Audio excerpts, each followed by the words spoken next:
কোরআনের কাছে কেউ যদি প্রশ্ন করে, ও কোরআন, এই পৃথিবীতে নাজিল হওয়ার আগে তুমি কোথায় ছিলে? কেউ যদি প্রশ্ন করে, কোরআনে কারীম নিজে নিজের পরিচয় শোনায়, আমি কোথায় ছিলাম শোনো।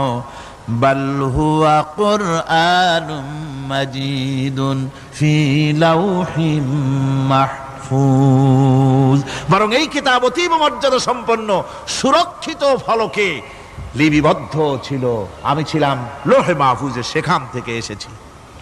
যদি কেউ প্রশ্ন করে, কোরআন কি কোরআন, তুমি কার উপরে অবতীর্ণ হয়েছ? জবাব কোরআন নিজেই দেয়, ওয়া আমিনু বিমা নুজিলা আলা মুহাম্মাদ ওয়া হুয়াল হাক্কু মির রাব্বিহিম, ঈমান আনো সেই জিনিসের উপরে যেটা মুহাম্মদ সাল্লাল্লাহু আলাইহি ওয়াসাল্লামের উপর অবতীর্ণ হয়েছে। আবার অন্য আয়াতেও জবাব পাওয়া যায়, তাবারাকাল্লাযী নাযালাল ফুরকানা আলা আবদিহি লিয়াকুনা লিল আলামিনা নাযীরা, অতীব বরকতপূর্ণ মহান সত্তা সেই আল্লাহ রাব্বুল আলামিন, যিনি তার বান্দার পরে ফুরকান অবতীর্ণ করেছেন। সুবহানাল্লাহ বিহামদি। কোরআনের নাম আমি বলেছিলাম শুধু কোরআন নয়, অনেক নাম আছে। কোরআনের আরেক নাম ফুরকান। কোরআনের আরেক নাম কি? আল ফারকু বাইনাল হাক্কি ওয়াল বাতিল। কোরআন হচ্ছে সেই মহাসত্য যা মিথ্যা এবং সত্যের মধ্যে পার্থক্য সূচিত করে, মঙ্গল এবং অমঙ্গলের মধ্যে পার্থক্য সৃষ্টি করে, যা সত্য এবং মিথ্যার মধ্যে তাফরিকা সৃষ্টি করে, সত্যকে মানুষকে বুঝিয়ে দেয়, তার নাম হচ্ছে ফুরকান। এবার যদি প্রশ্ন করা হয়, ও কোরআন, বুঝলাম তুমি লৌহে মাহফুজে ছিলে, বুঝলাম তুমি নবীজির উপরে নাজিল হয়েছো, এবার বলো তুমি কোন মাসে নাজিল হয়েছো? তুমি তো আসছিলা প্রথম কোন মাসে নাজিল হয়েছো? এ প্রশ্ন যদি কেউ করে, কোরআন তার জবাবে বলবে, শাহরু রমাদানাল্লাযী উনজিলা ফীহিল কুরআন, রমজানের পবিত্র মাসে আমি অবতীর্ণ হয়েছি। সুবহানাল্লাহ। যদি প্রশ্ন করা হয়, রমজানে তো আসছো, কিন্তু প্রথম নাজিল হয়েছিল কোন সময়? ওটা কি দিন ছিল না রাত ছিল? কোরআন তার জবাবে বলে, ইন্না আনজালনাহু ফি লাইলাতিল কদর, কদরের পবিত্র রাতে আমি এই পৃথিবীতে আমার আগমন ঘটেছিল। যদি প্রশ্ন করা হয়, বুঝলাম সবই, কেন নাজিল হয়েছে তুমি? এই পৃথিবীতে তোমার আসার উদ্দেশ্য কি? মূল কাজটা কি? এই প্রশ্ন যদি করা হয়, কোরআনে কারীম তার জবাবে বলে, শোনো কেন এসেছি। লিতুখরিজান নাসা মিনাজ যুলুমাতি ইলান নূর, আমার মিশন হচ্ছে গোটা বিশ্ব মানবতাকে পঞ্জীভূত জমাট বাঁধা অন্ধকারের ভেতর থেকে টেনে বের করে আলোর সন্ধান দিতে, আলোর দিকে আনার জন্য আমি কোরআন নাজিল হয়েছি। গোটা পৃথিবীর মানুষ আছে অন্ধকারের ভিতরে। কিসের মধ্যে? অন্ধকার কি? অন্ধকার হচ্ছে পুঁজিবাদ, অন্ধকার সমাজতন্ত্র, অন্ধকার ধর্ম নিরপেক্ষতাবাদ, অন্ধকার জাতীয়তাবাদ, মানুষের তৈরি করা যত মতবাদ সব কি? জোরে কোন, সবগুলি কি? অন্ধকার। এই অন্ধকারের ভেতর থেকে মানুষগুলিকে টেনে আনবে কোরআন কিসের দিকে? আলোর দিকে।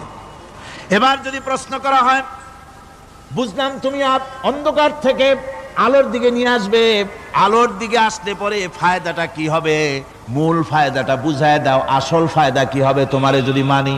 কোরআন তার জবাব দেয়, নিজের পরিচয় নিজে তুলে ধরে, ফামান তাবিআ হুদায়া ফালা খাউফুন আলাইহিম ওয়ালা হুম ইয়াহজানুন।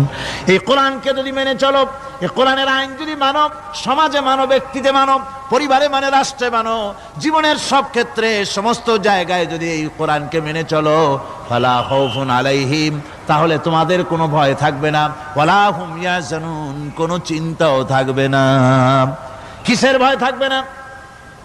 কোরআনের আইন মেনে যদি চলো সমাজে ও রাষ্ট্রে, চুরির ভয়, ডাকাতির ভয়, জিনার ভয়, হত্যার ভয়, সন্ত্রাসের ভয় কোনো ভয় থাকবে না। ওয়ালা হুম ইয়াহজানুন, চিন্তাও থাকবে না। খাওয়া পড়া, শিক্ষা, চিকিৎসা, বাসস্থান, এগুলির কোনো চিন্তা থাকবে না। কোরআনের সমাজে সব কিছুর গ্যারান্টি দেওয়া হবে, সবগুলি পেয়ে যাবে। এখন যদি আবার প্রশ্ন করা হয়, কোরআন বুঝলাম তোমারে মানলে পরে সব ফায়দা হবে, তাহলে এবার জবাব দাও, তোমার ভিতরে কি রাজনীতি আছে নাকি? আমি তো মানুষ, আমার রাজনীতি করা লাগে। Man is social animal. আমরা তো জঙ্গলের পশু নই, আমরা তো মানুষ।